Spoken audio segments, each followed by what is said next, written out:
The fluorescent lights buzzed softly above the polished floor of Terminal 3 at Westfield International Airport.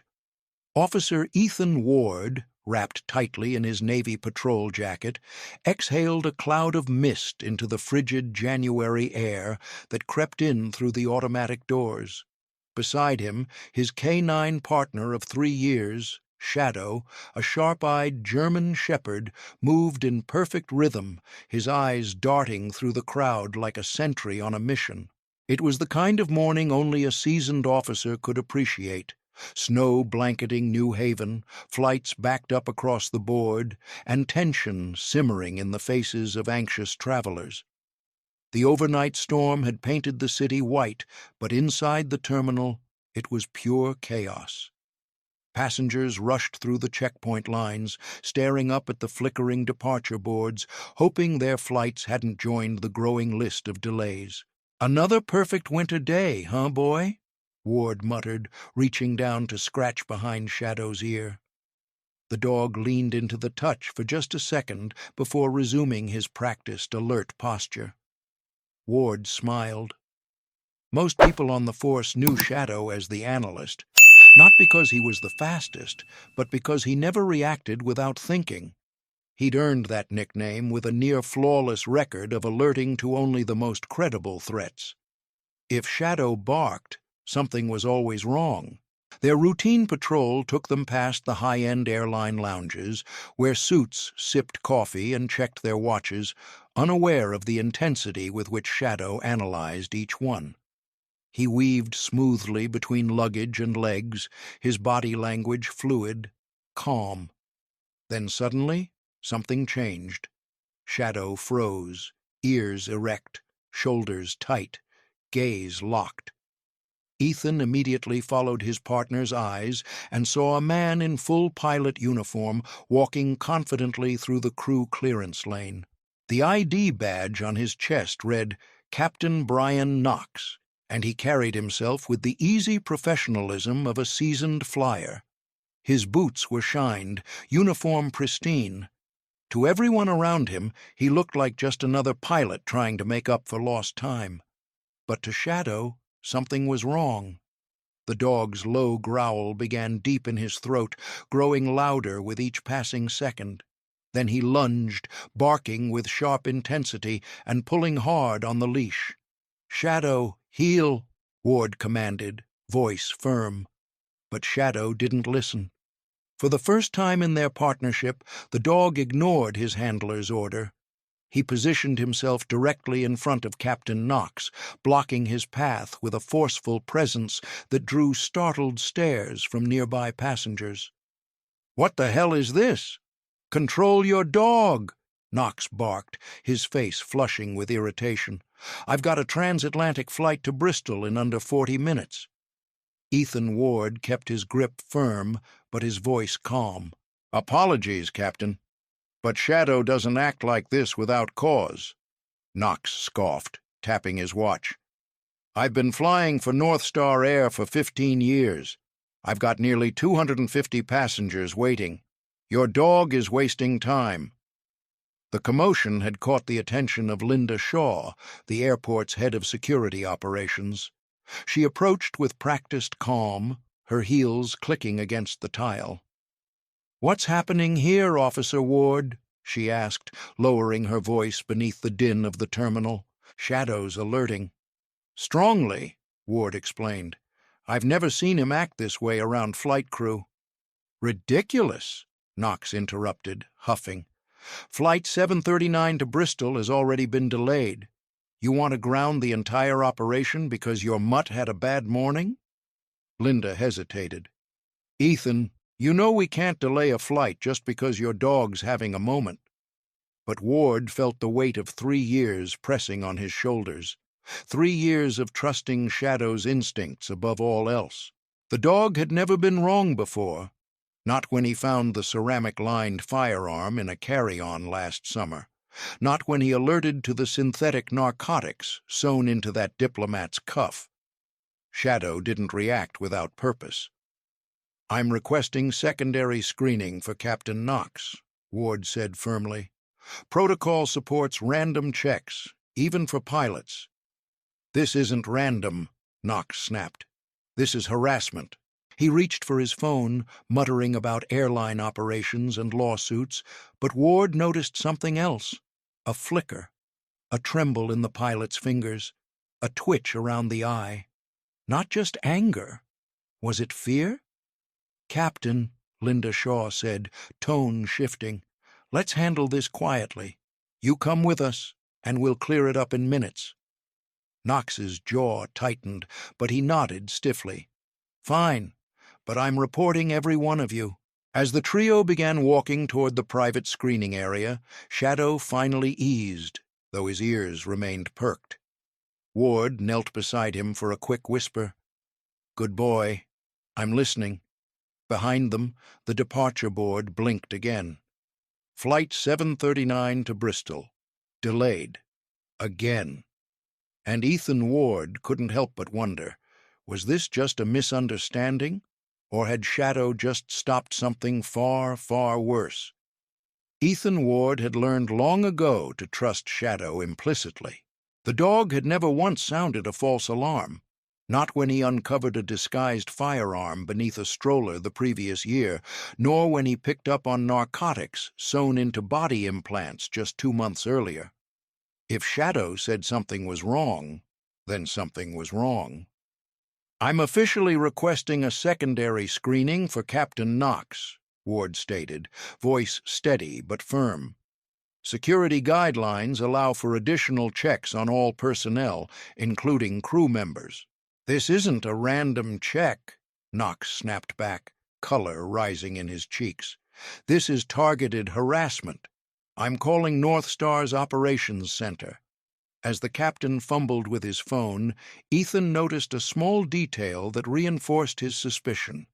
A tremble in the man's hand. Subtle, almost invisible, but unmistakable. His eyes, too, tense, darting, held a flicker of something that looked a little too much like fear. Linda Shaw, calm and professional, stepped forward. "Captain, if you'd please come with us. It'll only take a few minutes. We'll make the process as quick as possible to get you back on schedule."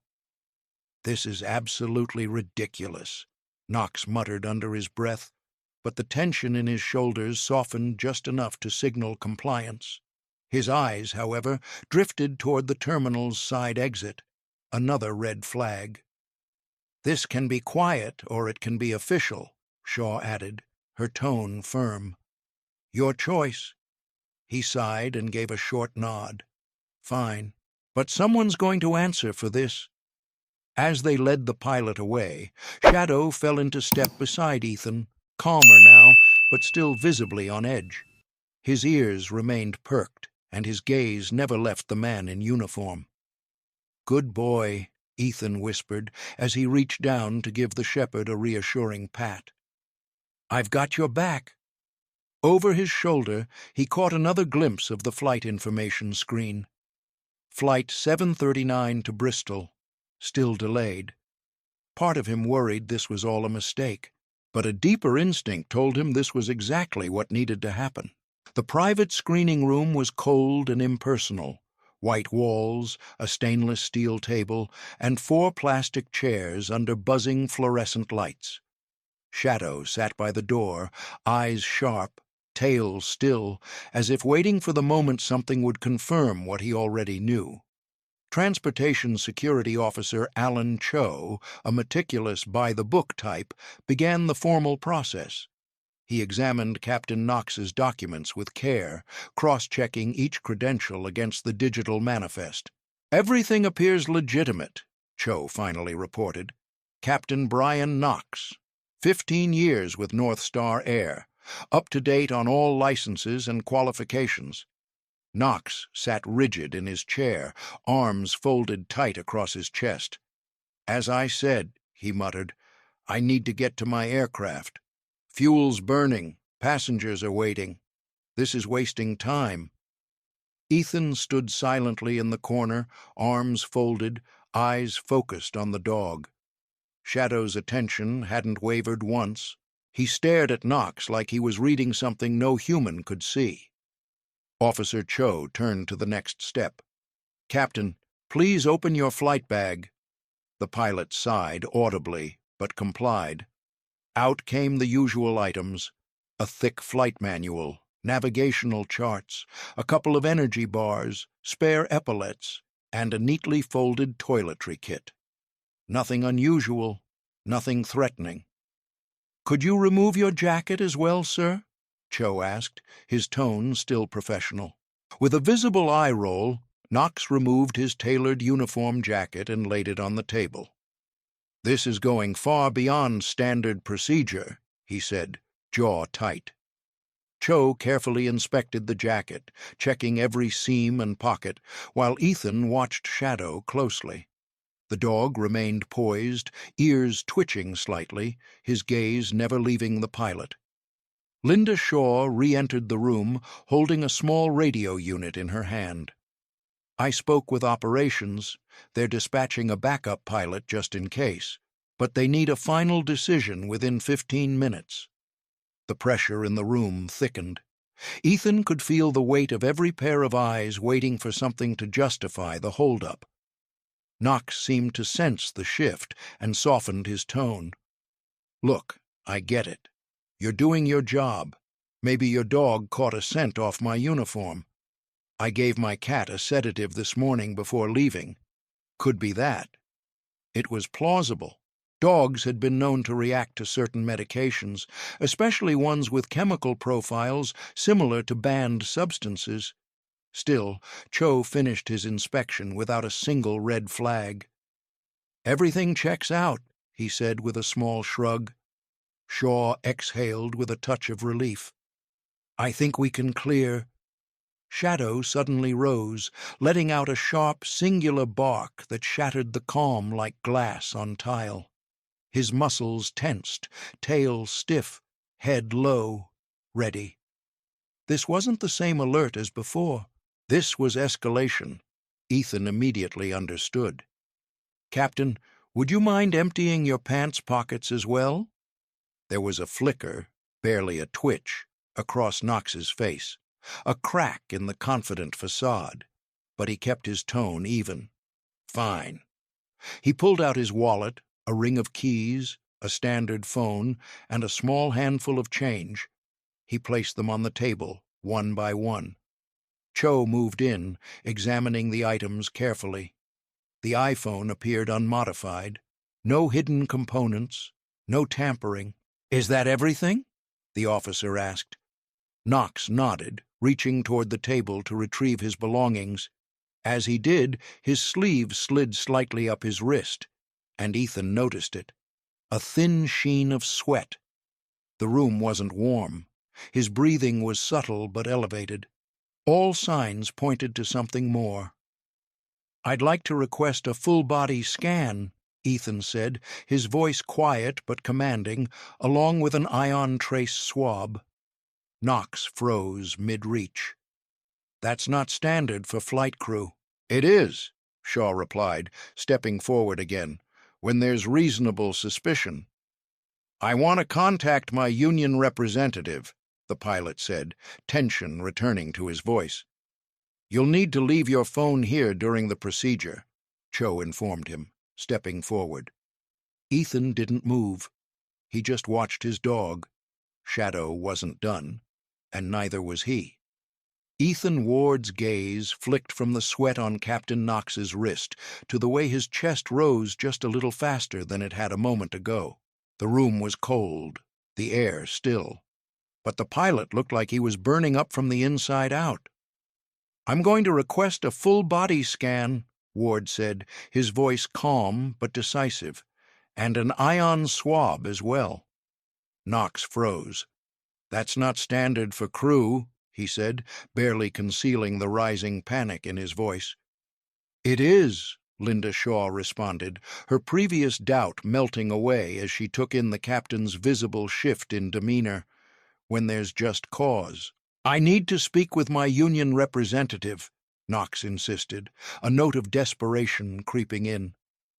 "You'll need to leave your phone here during the additional screening," Officer Alan Cho added, stepping forward.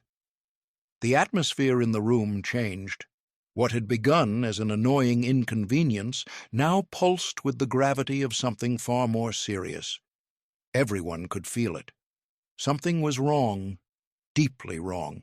As Cho began preparations to escort Knox to the advanced screening area, Shadow stirred again. The shepherd had been sitting quietly, but now his body tensed. His nose lifted, his gaze locked onto something across the room. The uniform jacket. Shadow rose slowly and pulled forward, his steps deliberate, each one filled with purpose. He moved straight toward the table where Knox's flight jacket lay neatly folded, focus narrowing like a laser beam.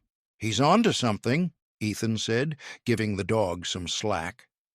Shadow sniffed along the garment, following the seams methodically.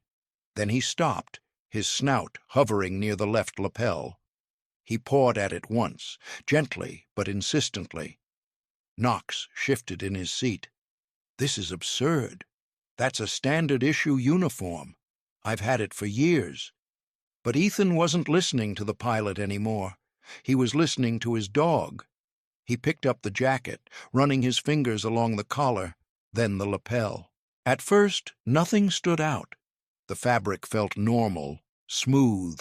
But then, just beneath his fingertips, he noticed something, subtle, but there.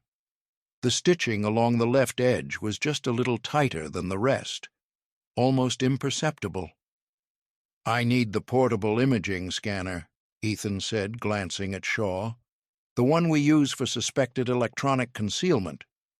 "You're taking apart my jacket based on a dog's nose?" Knox exclaimed, his voice rising. "That uniform is custom. It cost over $2,000. "If nothing's there," Shaw said, eyeing the pilot carefully, "you'll be reimbursed." She pulled out her radio and made the call. As they waited for the imaging team to arrive, Ethan found himself thinking back, thinking about all the times Shadow had been right, even when logic said otherwise. Like the time the dog sniffed out a data card smuggled inside a hollowed-out pen. It had contained names and routes tied to a trafficking ring. Another time, Shadow had alerted to barely detectable residue from an explosive compound, so faint the initial lab tests had missed it. "I've worked with K9 units for over a decade," Ethan told Shaw quietly. "Shadow doesn't make mistakes. Not like this." Minutes later, a technician rolled in a compact imaging device and powered it up. The humming machine cast a bluish glow as its arms scanned over the jacket piece by piece. They all crowded around the monitor, watching. At first, nothing. Then, something. A faint outline appeared under the surface of the fabric, embedded deep within the lapel. Thin, flat, easily missed. "There," the tech said, zooming in. "That's not part of the jacket. Could be a chip, or some kind of microelectronic." Shaw leaned closer. "Enhance that section." The image clarified. It looked like a wafer-thin electronic strip, far too advanced and well hidden to be accidental. All eyes turned to Knox. The color had drained from his face. "Care to explain what's sewn into your uniform, Captain?" Shaw asked, her voice now steel. The pilot didn't even try to lie. "I want a lawyer," he said flatly. And just like that, the mask fell away. Ethan knelt down beside Shadow, gently running a hand over the shepherd's strong back. The dog had finally relaxed, his ears soft, his tail resting quietly on the floor. "Good boy," Ethan whispered. "You were right. You always are." For a brief moment his thoughts drifted, not to the room, not to the tension still crackling in the air, but to the past. A very different time. A very different boy. Growing up on the tough side of New Haven, Ethan had never been comfortable around dogs. At age 8, he'd been bitten by a neighbor's Rottweiler. That single moment, blood, pain, fear, left a mark that stuck with him through adolescence. By the time he joined the New Haven Police Department at 23, He'd all but written off the idea of working with animals. That all changed during his 4th year on the force. He'd been assisting on a missing child case when a K-9 officer named Maya Grant and her Malinois, Jax, tracked a kidnapped 6-year-old through an abandoned industrial yard. The precision, the bond between handler and dog, it was unlike anything Ethan had ever witnessed. No shouting, no confusion, just silent, seamless understanding. 3 months later, he submitted his application to the K-9 unit. His captain had raised an eyebrow. "You? You're our top cybercrime guy. You sure you want to trade in databases for dog fur?" But Ethan had already made up his mind. He was partnered with Shadow, then just a 2-year-old with a brilliant nose and a stubborn streak. He hadn't passed his first 2 evaluations, dismissed for being too analytical. "He doesn't just react," the training lead had said. "He pauses, thinks, verifies. It slows him down, but it makes him deadly accurate." That had sounded just right to Ethan. In the beginning, their partnership had been rocky. Miscommunications, frustration. But it all shifted during a field training test when Shadow ignored a staged bomb and instead zeroed in on an actual undeclared vial of liquid explosive in a technician's backpack.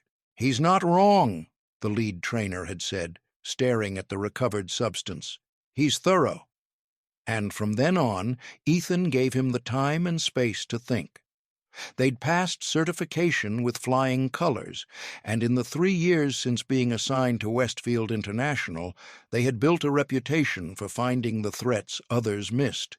Today had proven it again. One dog, one decision, one impossible discovery stitched into a piece of clothing, and now the question hung in the air like frost. What exactly had they just uncovered? "You sure about this, Ethan?" his sergeant had asked when he first applied for K-9 duty. "Working with a dog's not just a job, it's a lifestyle. That dog lives with you, eats with you, depends on you. It's a 24/7 bond." "I'm sure," Ethan Ward had replied, more confidently than he felt. He remembered that moment clearly as he stood watching the TSA techs slice open a pilot's uniform under harsh fluorescent lights. Across from him, Captain Brian Knox sat cuffed to a metal chair, silent since demanding a lawyer. But Ethan's focus was elsewhere. On Shadow, sitting quietly by the wall, calm, composed, and absolutely certain. 3 years earlier, Ethan had been paired with Shadow at the Homeland Security K-9 Training Center in Southridge, Texas. At the time, Shadow was a 2-year-old shepherd who had already failed out of 2 other training programs, not because he lacked ability, but because of what instructors called excessive processing. Most K-9s alerted quickly when detecting a target scent. Shadow didn't. "He doesn't jump to conclusions," head trainer Martinez had explained. "He stops, thinks, confirms. Slower in drills, but in the real world, he could save lives." Their first weeks had been rocky. Ethan, still adjusting to the role of handler, found it frustrating when Shadow would pause during exercises, nose twitching but not reacting like other dogs. It looked like distraction. It felt like failure. Then came the breakthrough. During a training scenario meant to test reaction time, Shadow ignored the planted decoy explosive. Instead, he walked over to a janitorial cart no one had paid attention to, then barked. Security intervened and found a maintenance worker's duffel bag containing unreported prescription meds, ones often used in DIY explosive devices. "He wasn't wrong," Martinez had said with a look of surprise. "He was being thorough." From that moment on, Ethan adapted his approach. He stopped pushing Shadow to move faster and instead trusted the dog's process. Their test scores soared, and when they were assigned to Westfield International, they quickly developed a reputation, the pair that found what everyone else missed. Their most controversial case had come just 8 months earlier, when Shadow alerted to a sealed diplomatic pouch, an area technically outside their jurisdiction. Acting on instinct, Ethan delayed the courier, creating tension with foreign officials and drawing heat from higher-ups. But when the pouch was opened under federal supervision, they found counterfeit diplomatic IDs and illegal biological samples. That had earned them commendations, and a reputation for trusting instinct over protocol. Now, as the TSA's tech team carefully removed the inner lining of Knox's uniform, Ethan could feel that same pressure building again. "Easy," murmured Sophia Lynn, the senior technician, as her colleague used fine tweezers to extract something paper-thin from beneath the lapel. "Don't damage it." Everyone in the room held their breath as she placed the object into a sealed evidence container, roughly the size of a postage stamp, thinner than a credit card. Fine copper circuits traced along its transparent frame, barely visible except under bright light. "What are we looking at?" asked Shaw, her tone sharp. "Not off the shelf," Lynn replied, peering at it through a magnifier. "Could be a remote activator or some kind of triggering mechanism." "For what?" Ethan asked quietly. "That's what we need to find out," Lynn said as she connected the device to a diagnostic scanner. The humming machine began processing, but she didn't wait to finish her thought. "Whatever it is, your dog just kept it off a commercial flight." The door to the room swung open, and FBI Special Agent Victor Ramirez stepped in, reading from a tablet in his hand. "Captain Brian Knox," he began, then paused. "Or should I say, Bryce Kalin?" The man in the chair tensed visibly. "Facial recognition just matched you to a high-level person of interest who vanished off Interpol's radar 3 years ago. Last known sighting, Frankfurt. You've been linked to extremist communications and several flagged border crossings under various aliases." That was the final crack. Without warning, Kalin lurched from his seat, dragging the chair with him as he lunged toward the door. Despite being cuffed, the force of his movement sent him and the chair skidding across the floor.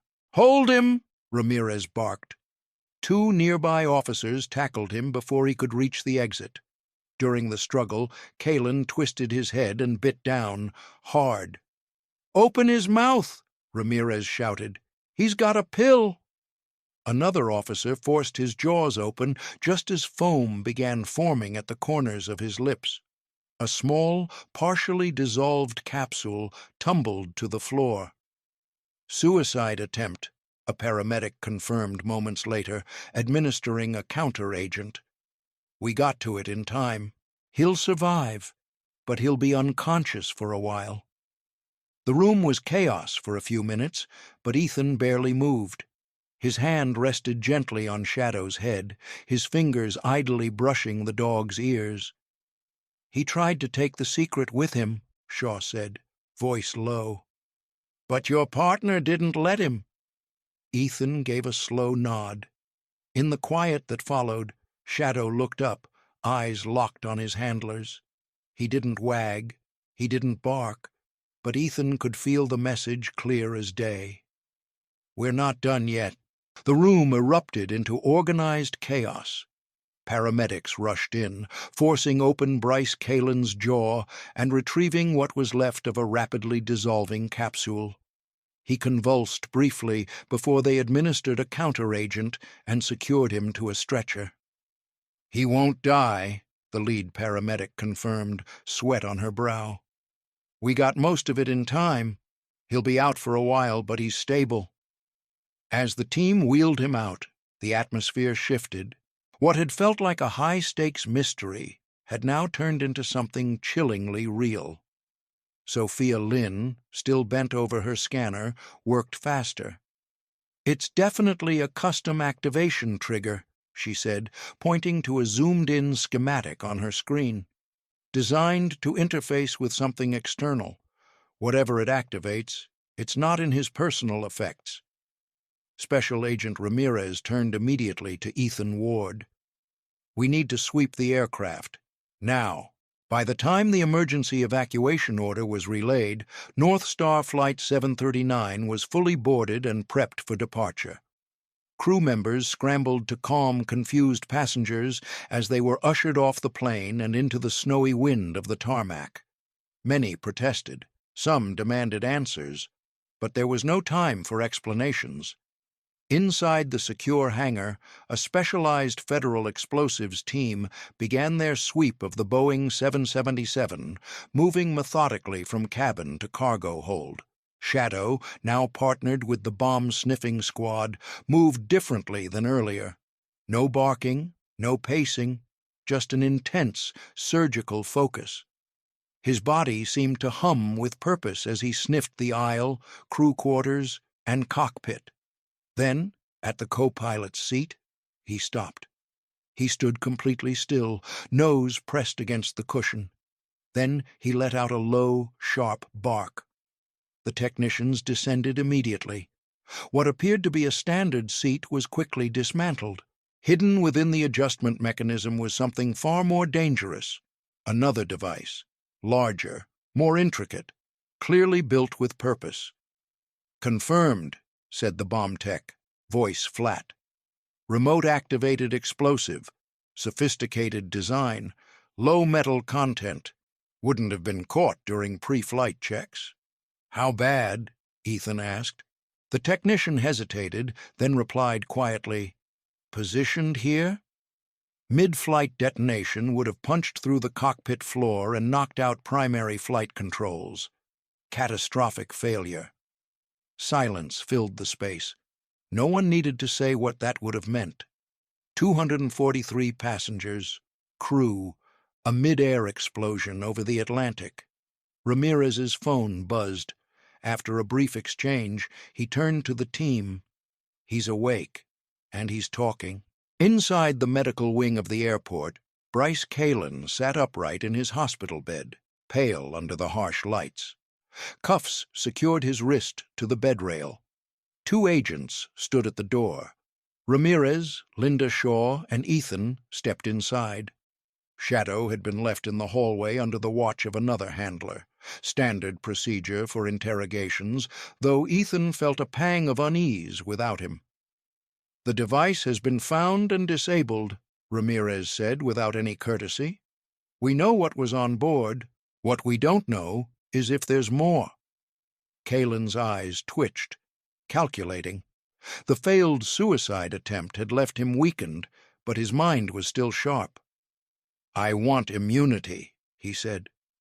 "You're looking at federal terrorism charges for attempting to take down a passenger aircraft," Ramirez replied coldly.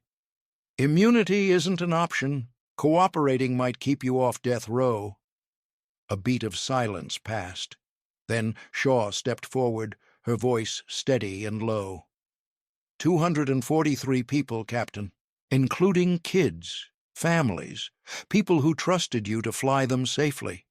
You were about to turn that plane into a coffin."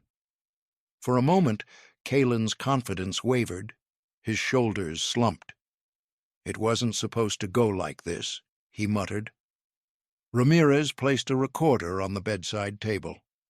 "Start from the beginning." The story that followed was more disturbing than anyone had anticipated. Kalin, it turned out, had indeed been a legitimate commercial pilot for 15 years.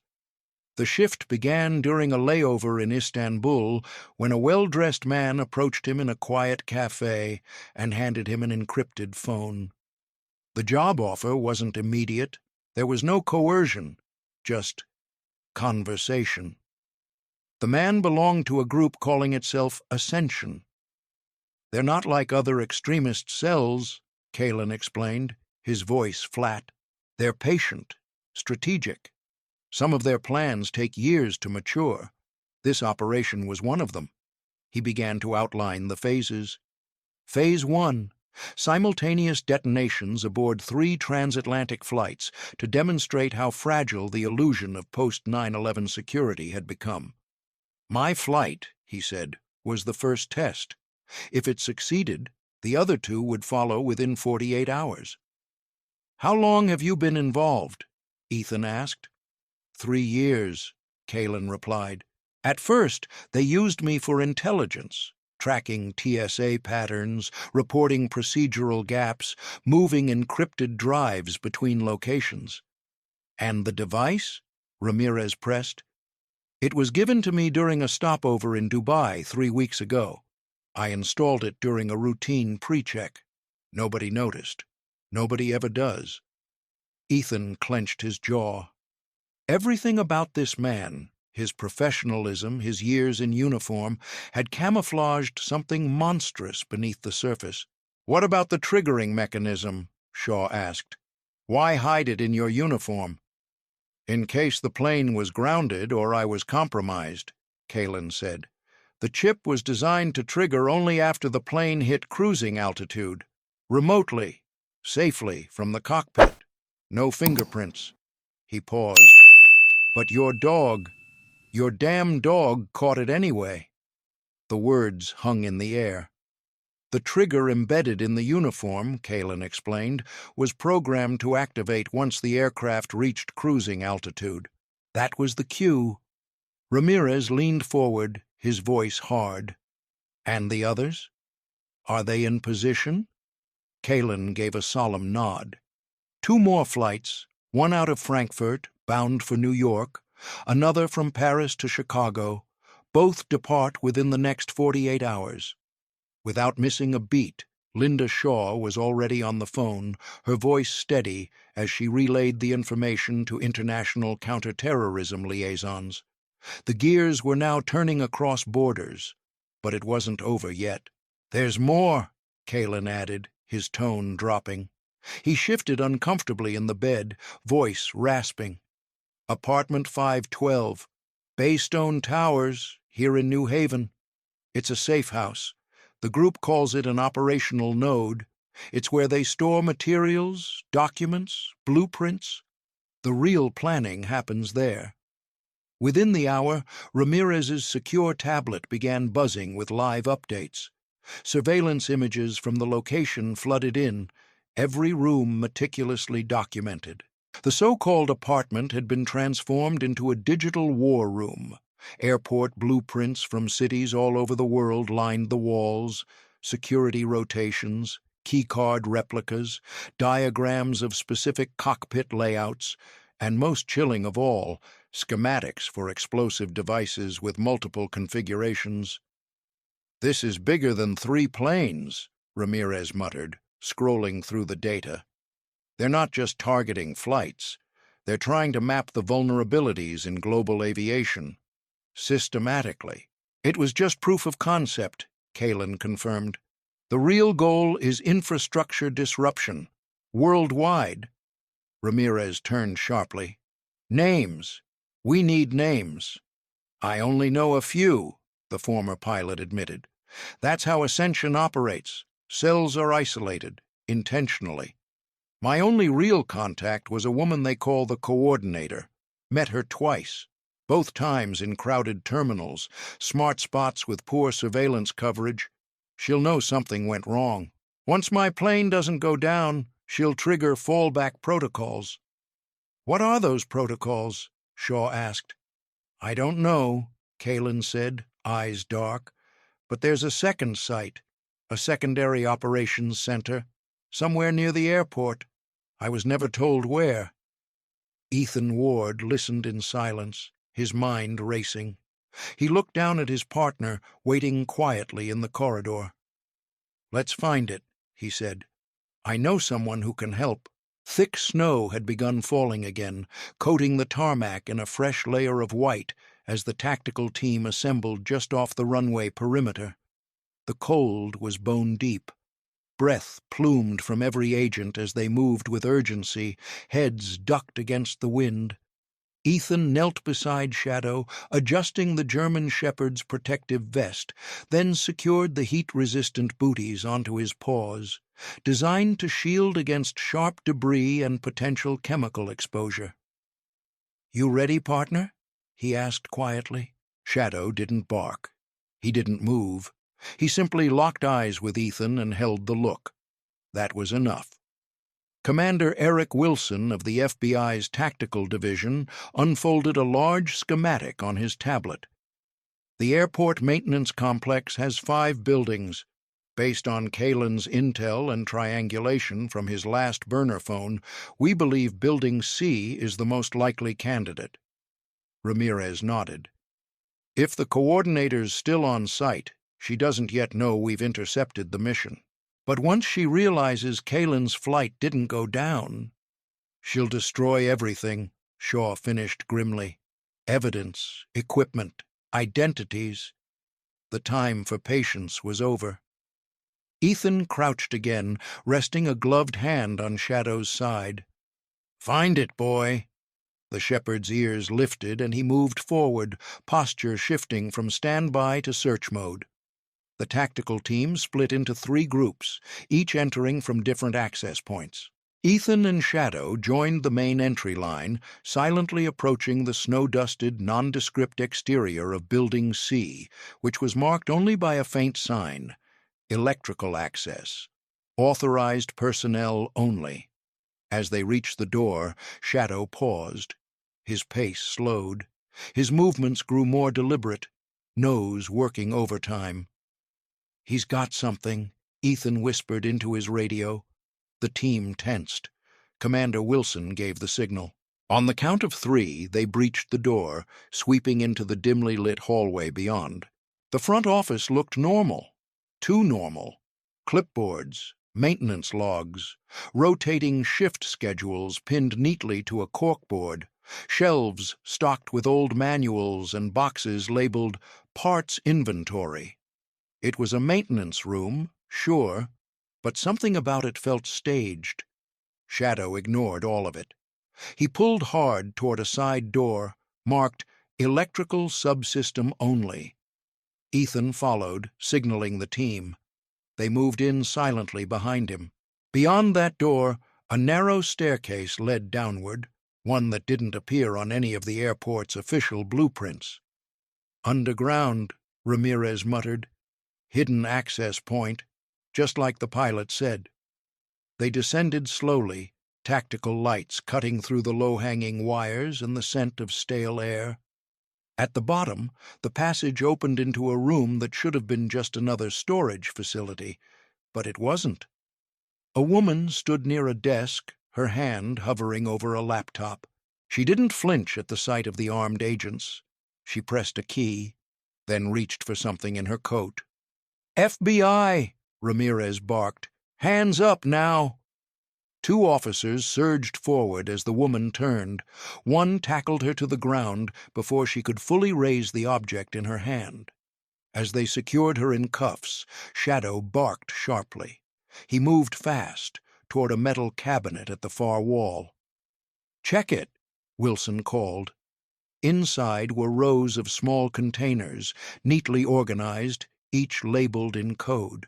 Several contained what appeared to be components identical to the one removed from Kalen's jacket.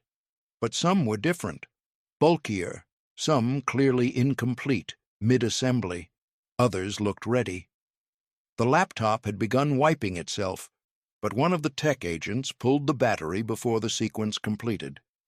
"We saved most of it," the specialist reported. The room was filled with evidence, schedules for future flights, schematics for airline hubs around the globe, staff background checks, and internal vulnerabilities. Personnel files, dozens of them, flight crew across multiple carriers, potential recruits, potential moles. "This isn't just about what could have happened today," Ramirez said, staring at the screen. "This is part of a long-term global strategy." "They're building a roadmap," Shaw murmured, "and we just tore out one of the pages." But as the team catalogued the scene, Shadow wasn't finished. He sniffed along the rear wall, then stopped. He pawed at a section behind a ventilation grate. Inside, a concealed hard drive, one final backup plan. As Wilson pulled it free, he looked over at Ethan. "Your dog," he said quietly, "just might have saved more than a plane today." The passage sloped downward into shadow, each step lit only by the sweeping beams of tactical flashlights. The team moved with precision, rifles raised, hearts pounding, their breath swirling in the freezing air of the hidden sublevel. It looked, at first glance, like an ordinary utility room. Worn cabinets, a rolling toolbox, coiled wires and labeled circuit panels. But standing in the center, her hand hovering above a sleek laptop, was a woman in a charcoal coat. FBI! Hands where we can see them, Ramirez shouted. But she didn't listen. Instead, she pressed a key and reached inside her jacket. Two agents launched forward, tackling her to the ground as others swarmed the room. She struggled briefly, then fell still as the cuffs clicked tight around her wrists. Shadow barked once, loud, sharp, insistent. He pulled toward a metal cabinet along the wall. "Check that," Commander Wilson ordered. Inside the cabinet, a nightmare waited. No fewer than 20 explosive devices, each resembling the one removed from the aircraft, but with variations, different mounts, different sizes, different targets. She was wiping the system, a tech specialist reported from the laptop. But we interrupted the command. Most of the data's intact. The woman refused to speak. Later, she would be identified through biometric scans as Elena Vov, a known affiliate of multiple extremist factions. But in that moment, her silence spoke volumes. The room was a treasure trove of planned destruction. Airline schedules, security protocol documents, personnel rosters, and most disturbing of all, dossiers on dozens of pilots, flight attendants, mechanics, and air traffic controllers. All vetted, all targeted for potential infiltration. She was building the network, Ramirez muttered. Recruitment, logistics, device design. This was a command post. A chill settled deeper than the cold ever could. As evidence teams moved in, Ethan Ward led Shadow from one end of the room to the other, ensuring no corner was left unsearched. Near a dusty ventilation shaft, Shadow stopped again. He sniffed, then let out a low, deliberate bark. Behind the panel, they found it. A small hard drive, carefully shielded, another layer of insurance. One final backup, Wilson said as they bagged it. They weren't planning to lose. Outside, the snow kept falling. Red and blue lights from emergency vehicles reflected off every icy surface as personnel swarmed the maintenance complex. Inside the airport's makeshift command center, the weight of what had just been prevented slowly began to settle in. It started with one pilot, Shaw whispered, watching as the last of the confiscated materials were loaded for transport. "One dog," Ethan corrected softly, running his hand down Shadow's back. "Right," she said. "One dog who refused to back down." He looked up at her, snow clinging to his jacket and lashes. "One flight becomes 3. 3 become 30. This wasn't just a mission. It was a template." Shadow sat beside him, unmoving, alert, ready.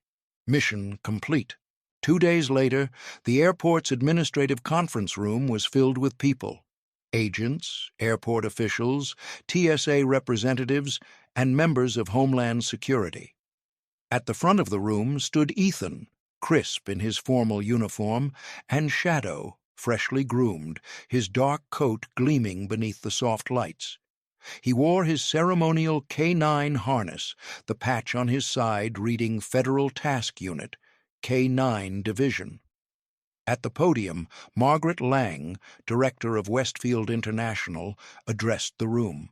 Thanks to the exceptional work of Officer Ethan Ward and his K9 partner Shadow, in coordination with the FBI, TSA, and our airport security teams, a catastrophic terrorist operation was stopped before it ever began. Her voice didn't waver. International authorities have confirmed the detention of 2 additional pilots in Frankfurt and Paris, both carrying similar devices. We now believe a synchronized attack was intended, one that would have struck 3 separate flights nearly simultaneously. Ramirez stepped forward next, nodding toward Ethan. The evidence pulled from the secondary command site has helped identify at least 17 members of the Ascension network operating in 8 countries. Arrests are already in motion. The applause was quiet but sincere. Ethan listened, one hand resting gently on Shadow's head. He didn't need to hear the rest. He knew his partner hadn't done it for recognition. He hadn't understood the magnitude of the threat, or the numbers, or the terror it would have caused. He had simply known something was wrong, and he refused to let it go. "Officer Ward," Director Lang concluded, turning to him once more. "The Department of Homeland Security has officially requested that you and Shadow provide training consultation for aviation-based K-9 units. Your work, especially your trust in your partner, even when protocols offered no confirmation, represents exactly the kind of adaptive response the future of aviation security needs." The room echoed with clapping as Ethan bent down beside his dog. He pressed his forehead gently against Shadow's. "Good boy," he whispered. "The best boy." Shadow's tail gave a small wag, just once. Then his ears perked, nose twitching toward the hallway. There was more to do, more people to protect, and he was ready. Shadow's dark eyes met Ethan Ward's with a quiet intensity, something unspoken passing between them. It wasn't pride, it wasn't excitement. It was a kind of understanding, a knowing. Then, just as quickly, Shadow's ears perked up. A shift. The next task awaited. The moment had passed, and now he was already listening for the next signal, the next scent, the next danger no one else would notice. Together, they turned and walked, side by side, back toward Terminal 3. Back to the terminal they'd swept hundreds of times before. Back to the terminal where thousands of travelers passed each day without ever realizing how close they'd come to disaster, or how their safety had been quietly secured by an officer with 4 paws who simply refused to let a pilot board his plane. Have you ever seen a working dog like Shadow in action? Maybe at an airport, a public event, or even on a city street? We'd love to hear about your experience in the comments below.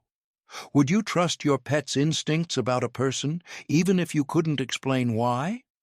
Many handlers say their canine partners can sense things long before any human notices. From hidden explosives to concealed emotions, these dogs are attuned in ways we're still learning to understand. And now we want to hear from you. What's the most incredible story you've ever heard of an animal preventing disaster or saving lives? Drop your story in the comments. We read everyone and might feature your submission in an upcoming episode. If Shadow's unbelievable save at Westfield International Airport impressed you, make sure to hit that subscribe button so you never miss another extraordinary K9 hero story. Tap the notification bell to be the first to know when we upload new content every Tuesday and Friday. These stories don't just entertain, they shine a light on the real-world courage of animals who serve and protect beside their human partners. If you believe these brave canines deserve more recognition for their life-saving work, drop a like on this video. Your support helps us continue to tell these powerful stories and spread awareness about the heroic work of K9 units around the world. Share this video with a friend, a family member, or anyone who loves animals and believes in their incredible abilities. And if you're just discovering our channel, be sure to check out the other amazing true stories on screen now, including the tale of Rex, the K9 who tracked a kidnapper through a blizzard, and Luna, the shepherd who uncovered a human trafficking ring at a border checkpoint. Because sometimes the greatest heroes walk on 4 legs. We'll see you in the next video.